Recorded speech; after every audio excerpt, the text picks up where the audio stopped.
الحمدللہ رب العالمین والصلاة والسلام علی خاتم النبیین اما بعد فاعوذ باللہ من الشیطان الرجیم بسم اللہ الرحمن الرحیم۔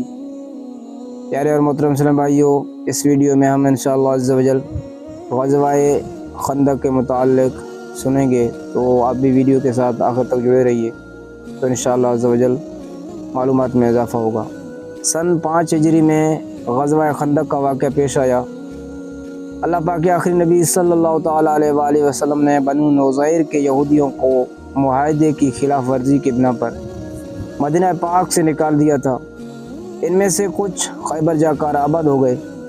وہاں جا کر خیبر کے یہودیوں کے ساتھ ملا کر انہوں نے عرب کے مشرکین کو نبی کریم صلی اللہ تعالیٰ علیہ وسلم کے خلاف جنگ پر ابھارا اور ہر طرح کی امداد کا یقین دلایا۔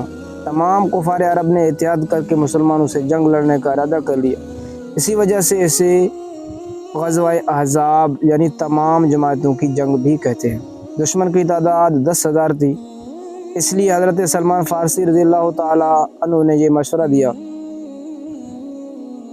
کہ مناسب یہ ہے کہ ہم شہر کے اندر رہ کر دفاع کیا کریں گے۔ جس طرف سے کافروں کے حملے کا خطرہ ہے اس طرف ایک خندق کھود لی جائے گی۔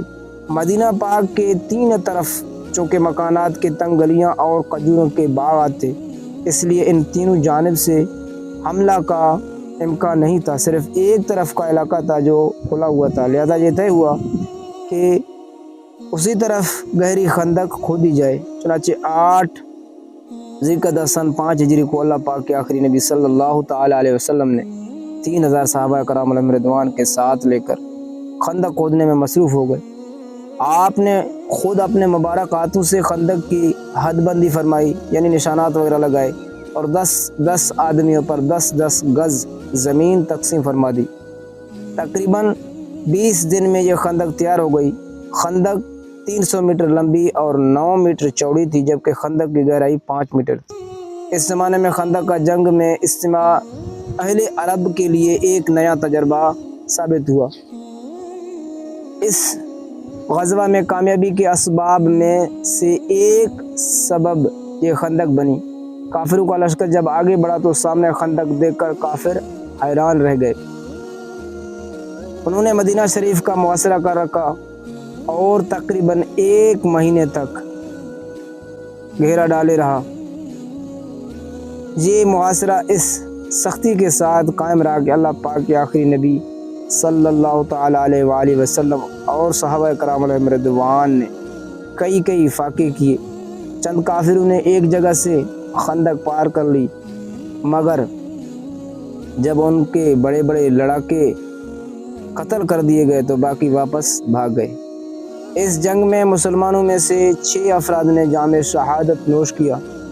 ابو سفیان جو اس وقت کافروں کے لشکر کے سالار یعنی سربراہ تھے، شدید سردی، طویل محاصرے اور فوج کے راشن کے ختم ہو جانے سے تنگ آ گئے۔ ایسے میں اللہ پاک نے ان پر ایسی آندھی مسلط فرما دی جن سے کافروں کے لشکر کی دیگیں الٹ پلٹ ہو گئی اور ان کے خیمے اکھڑ گئے۔ الغرض ایسی صورتحال پیش آئی کہ کافروں کے پاس سوائے بھاگنے کے اور کوئی راستہ نہ رہا۔ اسی طریقے سے اللہ تبارک و تعالی نے مسلمانوں کو فتح مبین عطا فرمایا اور کافر مغلوب ہو